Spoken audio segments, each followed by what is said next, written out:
Hi అండి. Welcome back to SS Telugu audio నవలలు. ఈరోజు మీరు వినబోయే నవల డాక్టర్ శ్యామల జి. భవానీ కృష్ణమూర్తి గారు రచించారు. అందమైన సాయం సమయం. ఆ సంధ్యాకాంతుల నీడలతో అందమైన పూలతోట మరింత అందంగా కనిపిస్తోంది. చల్లని పిల్లగాలులు ఆ పరిమళాల్ని మూసుకుని వేగంగా పరిగెత్తుకుపోతున్నాయి. రకరకాల పూలతో నిండిన చెట్లు అలవోకగా కదులుతూ చూపరులకు స్వాగతం పలుకుతున్నాయి.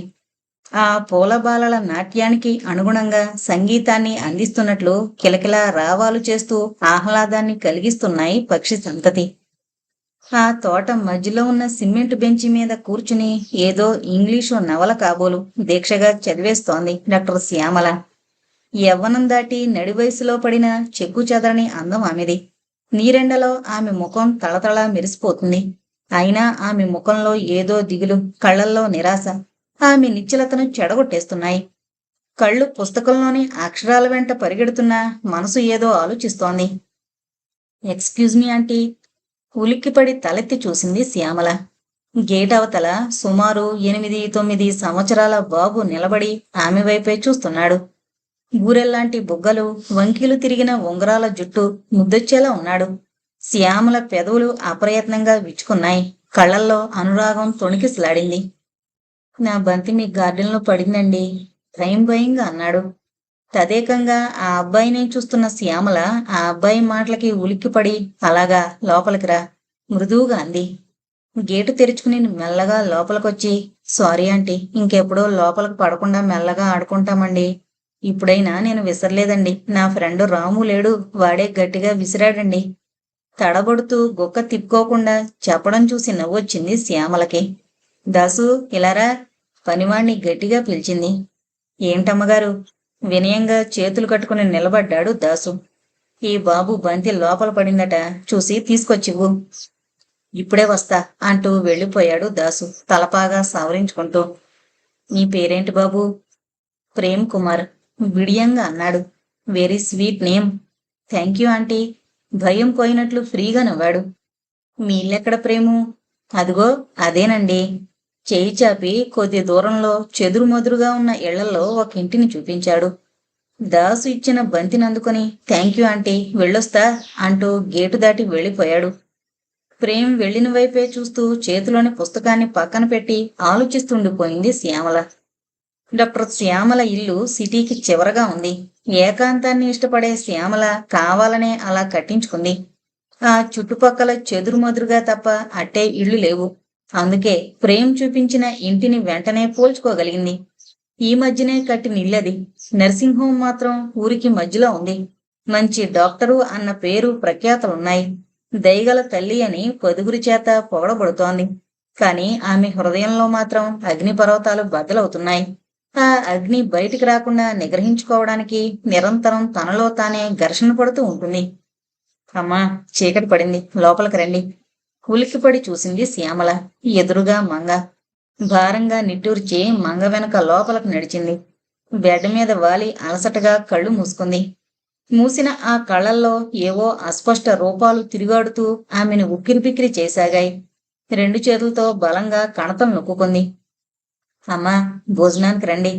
మంగ పిలుపు విని కళ్ళు తెరిచే ఓపిక లేనిదాన్లా, నాకు ఆకల్లేదు, నువ్వు దాసు తినేయండి అంది.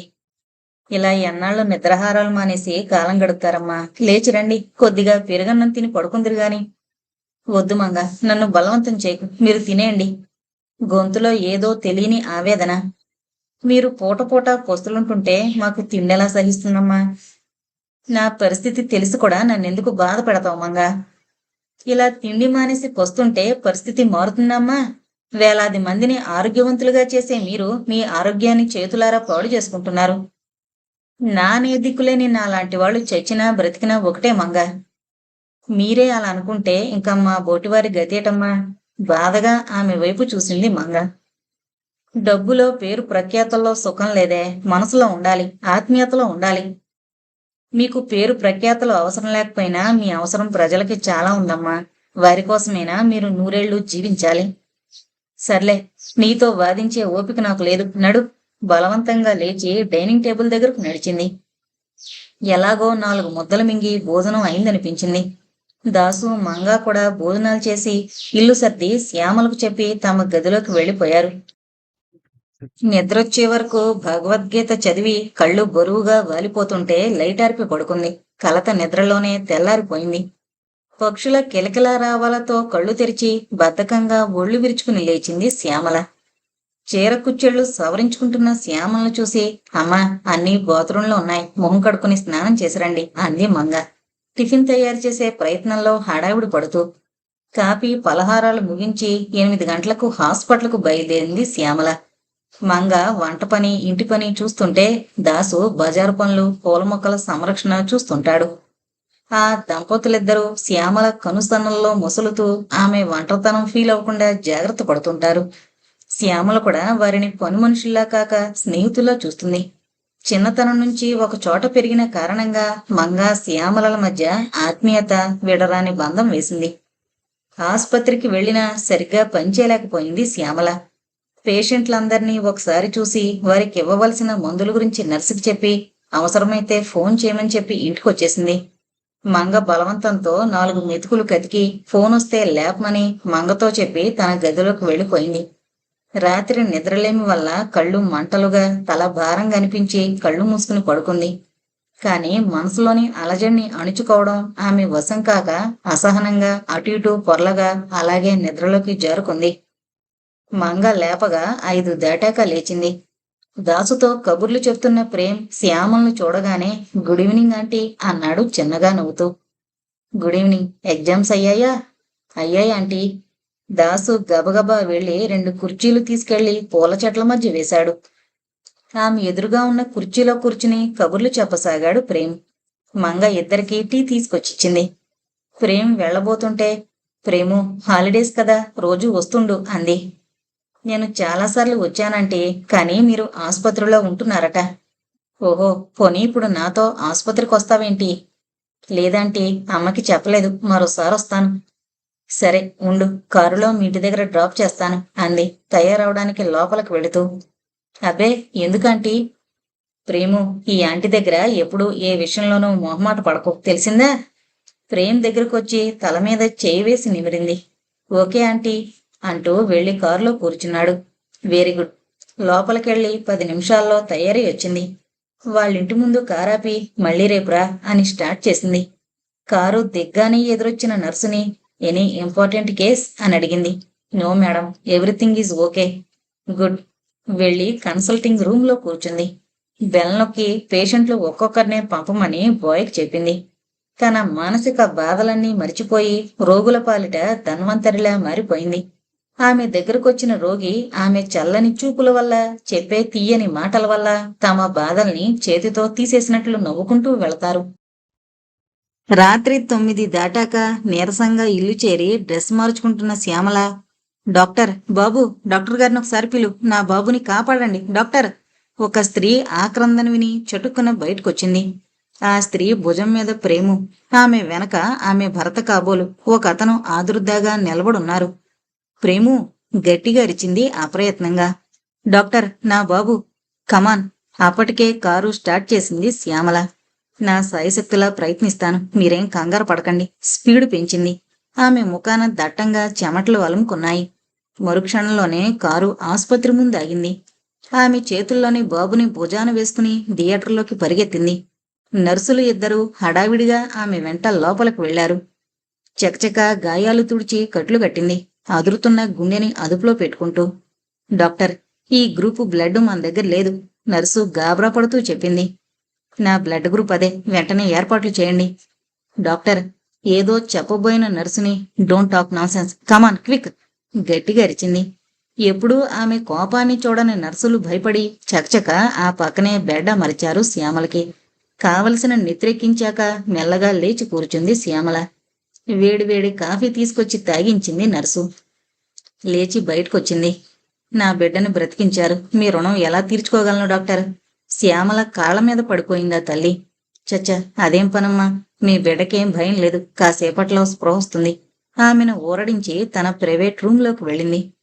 నర్స్, నేను కాసేపు రెస్ట్ తీసుకుంటాను, ఆ బాబుకి స్పృహొచ్చాక వచ్చి చెప్పు, నర్సును పిలిచి చెప్పింది. ఎస్ డాక్టర్ అంటూ పక్కనున్న ర్యాక్ తెరిచి చీర తెచ్చి, డాక్టర్, మీ చీరంతా నెత్తుటి మరకలయ్యాయి, మార్చుకోండి ఆమెకిచ్చింది. నర్స్, నాకు మరో కప్పు కాఫీ తీసుకురా. చీర మార్చుకుని కాఫీ తాగి అలసటగా కళ్ళు మూసుకుంది. అయోమయంతో మెదడంతా శూన్యమై ఏ ఆలోచనలు లేక నిస్తేజంగా పడుకుండిపోయింది. నర్సు పిలుపుతో ఉలిక్కిపడి లేచి ఆదురుదాగా ప్రేమ్ దగ్గరకు వెళ్ళింది. తృప్తిగా తల పంకించి మరో ఇంజెక్షన్ ఇచ్చింది. అతని తల్లి భుజం తట్టి, ప్రేముకేం ప్రమాదం లేదమ్మా, కొద్ది రోజులు ఇక్కడే ఉంచండి. అసలు ఈ ప్రమాదం ఎలా జరిగింది? సినిమా నుంచి వస్తున్నాం. ఎదుట్నుంచి లారీ స్పీడ్గా వస్తోంది. స్కూటర్ని పక్కకి తిప్పాను. రోడ్లు వేస్తున్నారు. చీకట్లో కంగారు వల్ల రాళ్లగుట్ట చూసుకోలేదు. స్కూటరు రాళ్లగుట్ట ఎక్కేసింది. మాకట్టే దెబ్బలు తగలలేదు గాని బాబు స్కూటర్ కింద పడిపోయాడు. తలకి బలమైన గాయం తగిలింది చెప్పాడు ప్రేమ్ తండ్రి రాజగోపాల్. థ్యాంక్ గాడ్, ఆపరేషన్ చేయవలసిన అవసరం లేకపోయింది గాని బలమైన గాయం తగిలింది. నెత్తురు చాలా పోవడం వల్ల నీరసించిపోయాడు. ఇంకేం భయం లేదు. థ్యాంక్ యూ డాక్టర్ గారు. బాబు దగ్గర మేముండొచ్చా? అడిగింది సంగీత. అవసరం లేదు, కానీ మీరు ఇంటి దగ్గర స్థిమితంగా ఉండలేరు కదా. ఉండండి, మీరొక్కరు చాలు. అవసరమైతే పిలవండి, నర్సులు వస్తారు. అన్నీ వాళ్లే చూసుకుంటారు. మీ రుణం ఈ జనంలో తీర్చుకోలేమండి. గద్గద స్వరంతో శ్యామల చేతులు పట్టుకుంది సంగీత. అదేం లేదు, అది నా డ్యూటీ. రాజగోపాల్ గారు, మీరు స్కూటర్ తేలేదుగా. రండి, డ్రాప్ చేస్తాను. మీకెందుకండి శ్రమ? భలేవారే, శ్రమ ఏంటి? నేనెలాగూ ఇంటికే వెళుతున్నాను కదా. వెనక సీట్లో ఎక్కాడు రాజగోపాల్. కారు మెల్లగా బయలుదేరింది అర్ధరాత్రి వేళ. హలో శ్యాము. పేషెంట్లని ఒక్కొక్కళ్ళని పరిశీలించి మందులు రాసి ధైర్యం చెప్పి పంపిస్తోంది శ్యామల. ఆత్మీయమైన పలకరింపుకి తలెత్తి, ఓ రా కస్తూరి, ఏంటి రోజు ఎలా బయలుదేరావు? చిరునవ్వుతో ఆహ్వానించింది. నువ్వెక్కడ దానివోయ్, రాగానే ఎందుకొచ్చావు అని అడుగుతున్నావు? ఎదురుగా ఉన్న కుర్చీలో కూర్చుని పేషెంట్లని చూడడంలో సహకరించసాగింది. ఏదో కారణం లేకుండా నువ్వు రావు కనుక. అదిగో ఆ ధోరణే వద్దంటాను. ఓకే ఓకే, ఏంటి విశేషాలు? ఆంటీ ఎలా ఉన్నారు? బాగానే ఉంది. నువ్వు ఈ మధ్య రావడం లేదని తెగ బాధపడిపోతుంది. వీలు కుదరడం లేదు అయ్. ఇప్పుడు రాక తప్పదు. ఏంటో విశేషం? పేషెంట్ని పరీక్ష చేస్తూనే అడిగింది. ముందు పని పూర్తి చేయి, చెప్తాను. అందరూ అయిపోయారు డాక్టర్, బాయ్ ఇచ్చి చెప్పాడు. నాతో మా ఇంటికొస్తున్నావు నువ్విప్పుడు. కస్తూరి మాట వినగానే శ్యామల కనుబొమ్మలు ముడిపడ్డాయి. ఏంటన్నట్లు కనుబొమ్మలు ఎగరేసింది. ఇప్పుడు చెప్పనని చెప్పాను, సీరియస్గా అంది. సరే, రౌండ్స్కి వెళ్ళాలి పద. లేచింది శ్యామల. 1 minute doctor. ఫ్లాస్క్లోని కాఫీ 2 కప్పుల్లో పోసి ఇద్దరికి ఇచ్చింది నర్సు. కాఫీ తాగి ఇద్దరు పేషెంట్స్ని చూస్తూ ముందుకు నడుస్తూ కబుర్లు చెప్పుకుంటున్నారు. Good morning doctor. Good morning Premu, how are you? Fine, thank you.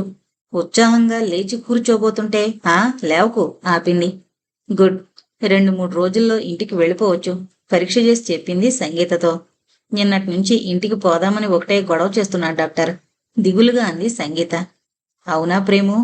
అవునాంటీ, నాకిక్కడేం తోచడం లేదు. అలా అంటే ఎలాగమ్మా? 2 రోజులు ఓపిక పట్టు. గుడ్ బాయ్వి కదా, చెప్పినట్లు వినాలి. ముందు కొంగి ప్రేమ్ అరచేతిలో ముద్దు పెట్టుకుంది. వింతగా చూసింది కస్తూరి. అలాగే ఆంటీ, మీరు చెప్పినట్లే వింటాను. Very good. బయటకొచ్చాక రా, కారెక్కు, గంభీరంగా అంది కస్తూరి. విషయం ఏంటో చెప్తేనే గాని రాను, మొండిగా అంది శ్యామల. సరే, ఈరోజు తారీఖెంత, ఏ నెల? కొద్ది క్షణాలు ఆలోచిస్తేనే గాని జ్ఞాపకం రాలేదు. వారి మ్యారేజ్ డే అని. వెరీ సారీ కస్తూరి, ఆ విషయమే మరిచిపోయాను. Many returns of the day. ఆప్యాయంగా చెయ్యి నొక్కింది. Thank you. ఈ రోజు నీ భోజనం మా ఇంట్లో, పద. అది కాదు కస్తూరి. శ్యాము, ఫోన్ చేస్తే ఏదో వంకపెట్టి తప్పించుకుంటావని స్వయంగా నేనొచ్చాను. పనులన్నీ మానుకుని నోరు మూసుకుని పద. బలవంతంగా కారు దగ్గరకు లాక్కొచ్చింది. అరే ఉండబోయ్, మంగకి ఫోన్ చేసొస్తాను, లేకపోతే పాపం నా కోసం ఎదురు చూస్తుంటుంది. లోపలికెళ్ళి 2 నిమిషాల్లో తిరిగొచ్చింది. కారు దిగ్గానే ఎదురొచ్చి పలకరించాడు కస్తూరి భర్త చంద్రశేఖర్. అతనికి అభినందనలు తెలిపి లోపలికి వెళ్ళింది శ్యామల వెంట. డాక్టర్ పద్మావతిని చూసి, నమస్తే ఆంటీ, బాగున్నారా? వెళ్లి పక్కనే కూర్చుంది. ఏంటమ్మా మరీ నల్లపోసవైపోయావు? ఆప్యాయంగా శ్యామల చెయ్యి నొక్కింది ఆవిడ. ఇప్పుడైనా ఓ పట్టానకు కదిలిందనుకుంటున్నావా? నాకెక్కడికే రావాలనిపించదు కస్తూరి, భారంగా అంది శ్యామల. సాయంకాలం పార్టీ అంటే రావనే, ఇప్పుడు పిలిచాను. అయినా నీ చుట్టూ నువ్వే ఒంటరితనం అనే ఇనుప కట్టడాన్ని నిర్మించుకోవడం ఏం బాగాలేదు అంది కస్తూరి మందలింపుగా. నలుగురిలో స్థిమితంగా కూర్చోలేను, ఏమీ అనుకోకు కస్తూరి. పిలిచి బాధ పెట్టడం భావ్యం కాదు కస్తూరి. వెళ్ళి వడ్డన ఏర్పాట్లు చూడు అన్నాడు చంద్రశేఖర్. భోంచేసి దారిలో కొన్న గిఫ్ట్ ఇచ్చి ఆ దంపతుల్ని మరోసారి అభినందించి ఇల్లు చేరింది శ్యామల. మనసంతా చికాగ్గా అనిపించి ఒంటరితనం భరించలేక మళ్లీ కారుకి నర్సింగ్ హోంకి బయలుదేరింది. రోగుల సేవలో తనను తానే మరిచిపోగలుగుతుంది. ఎప్పుడూ తమని అంటిపెట్టుకునుండే డాక్టర్ అంటే నర్సులకి రోగులకు కూడా ఎంతో అభిమానం, గౌరవం. ఆ అభిమానమే ఆమెను సేద తీర్చే ఔషధం. డాక్టర్, మీ రుణం ఎన్ని జన్మలెత్తినా తీర్చుకోలేం డాక్టర్ గారు. మీరు అనవసరంగా నాకేదో రుణపడిపోయినట్లు భావిస్తున్నారు కానీ అది నా ధర్మం అంది శ్యామల తేలిగ్గా నవ్వేస్తూ. పొగడతలని, తిట్లని, దీవెనల్ని కూడా సమానంగా తీసుకోగల ఆత్మస్థైర్యం ఆమెకుంది. ఏ డాక్టరు పేషెంట్ కోసం తన రక్తాన్ని ధారపోయారు. డాక్టర్ పద్మావతి నాకు పుత్రభిక్ష పెడితే మీరు వాడికి పునర్జన్మ ప్రసాదించారు. ఓ, డాక్టర్ పద్మావతి నర్సింగ్ హోంలో పుట్టాడా బాబూ? ఆశ్చర్యంగా చూసింది శ్యామల. కాదు డాక్టర్, భారంగా అంది సంగీత. మరి? సందేహంగా చూసింది. ఎందుకో మీకు నిజం చెప్పాలనిపిస్తోంది. చెప్పండి సంగీత. బాబు నా కన్నబిడ్డ కాదు. నిజమా? మరింత ఆశ్చర్యపోయింది. అవును డాక్టర్, కానీ వాడిని నేనెప్పుడూ అలా చూడలేదు. వాడు నా ప్రాణం. అయితే డాక్టర్ పద్మావతి మీకెలా తెలుసు సంగీత? పెళ్ళయ్యాక 4-5 ఏళ్లు గడిచినా పిల్లలు పుట్టకపోయేసరికి పరీక్ష చేయించుకోవడం కోసం డాక్టర్ పద్మావతి దగ్గరకు వెళ్ళాను. పరీక్ష చేసి అసలు పిల్లలు పుట్టే అవకాశమే లేదని చెప్పారు. స్త్రీ సహజమైన మాతృత్వాన్ని పొందలేకపోతున్నందుకు ఎంతో కుమిలిపోయాను. నేనక్కడ ఉండగానే లాయర్ ధనుంజయరావు గారు వచ్చారు. అప్పట్లో ఆయన సిటీలో పేరు మోసిన లాయర్. గొప్ప ధనవంతులు కూడా. డాక్టర్ గారికి బంధువులు కూడానట. ఆయన కూతురికి పెళ్లి కాకుండానే పుట్టిన బిడ్డను ఏదైనా అనాథ శరణాలయానికి పంపించేయాలని ఆవిడితో చెప్తున్నారు. బిడ్డ చనిపోయిందని చెప్పి ఆ కూతురికి మళ్లీ పెళ్లి చేయాలని ఆయన అభిప్రాయం. అదంతా ఆమెకు స్పృహ రాకముందే జరిగిపోవాలన్నారు. ముక్కుపచ్చలారని ఆ పసివాడిని అనాథ శరణాలయంలో చేర్పిస్తారనగానే నాకు గుండెలు పిండినట్లయింది. బిడ్డల్లేని నాకే అలా అనిపిస్తే ఈ విషయం ఆ తల్లికి తెలిస్తే ఎంత కుమిలిపోతుందోనని నాలో నేనే బాధపడ్డాను. వెంటనే డాక్టర్ గారికి ఆ బిడ్డను నేను పెంచుకుంటానని చెప్పాను. ఆవిడ ఆ విషయం బయటకు రాకూడదని చెప్పి బాబుని నాకిచ్చారు. అప్పటినుంచి వాడిని అల్లారు ముద్దుగా పెంచుకుంటున్నాను. ఇప్పుడు మీ రక్తమిచ్చి వాడికి పునర్జన్మ ప్రసాదించారు. ఇదంతా నిజమైన సంగీత మీరు చెప్పిందంతా? శ్యామల ముఖంలో భయం, సంతోషం, కంగారు, ఆదుర్ద. అవును డాక్టర్. సంగీత, ప్లీజ్ ఒకసారి నాతో రండి. అరగంటలో వచ్చేద్దాం. ఆమెని మాట్లాడనివ్వకుండా చెయ్యి పట్టుకుని లాక్కెళ్లి కారెక్కి స్టార్ట్ చేస్తూ ప్రేమిని ఎత్తుకుని నిలబడున్న రాజగోపాల్తో, ప్లీజ్ ఏమీ అనుకోవద్దు, తొందరగానే వచ్చేస్తాం అంది. నోరు తెరిచి మాట్లాడ్డానికే భయపడింది సంగీత ఆమెని ఆ స్థితిలో చూశాక. బాణంలా దూసుకెళ్లి పద్మావతి నర్సింగ్ హోం ముందాగింది కారు. శ్యాము, ఏంటలా ఉన్నావు? ఆదుర్దాగా అడిగింది కస్తూరి. ఏం లేదు, నీ పని చూసుకో. ఆంటీ పైనున్నారా? ఆగకుండానే 2 మెట్లు చెప్పున ఎక్కేసింది. సంగీతను బయటే కూర్చోమని లోపలికి వెళ్ళింది. నమస్తే ఆంటీ. రాసియాము, ఎన్నాళ్ళకి ఆంటీని చూడాలనిపించిందా? ఆప్యాయంగా పలకరించిందావిడ. కుర్చీని వెనక్కివాలి అలసటగా కళ్ళు మూసుకుంది. ఆయాసంతో ఆమె ఛాతీ ఎగిసిపడుతోంది. ఏంటమ్మా అలా ఉన్నావు? ఏమైంది? ఆదుర్దాగా అడిగిందావిడ. ఆంటీ, మీకు నేనంటే చాలా ప్రేమని, అభిమానమని అంటుంటారు కదా? సూటిగా చూసింది. అవునమ్మా, నీకు అనుమానంగా ఉందా?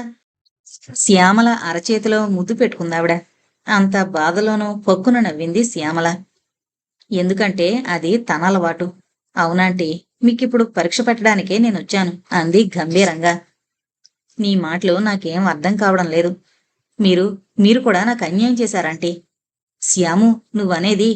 తెల్లబోయింది డాక్టర్ పద్మావతి. సంగీత, లోపలికి రండి గట్టిగా పిలిచింది. సంగీతను చూడగానే పద్మావతి ఉలిక్కిపడ్డం ఇట్టే గ్రహించింది శ్యామల.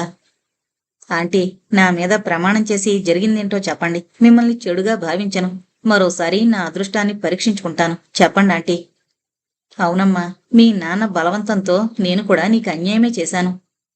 అయితే ప్రేము నా గొంతు పెగిలి మాట పైకి రాలేదు శ్యామలకి. అవునమ్మా, సంగీత పెంచుకుంటున్న బాబు నీ బాబే.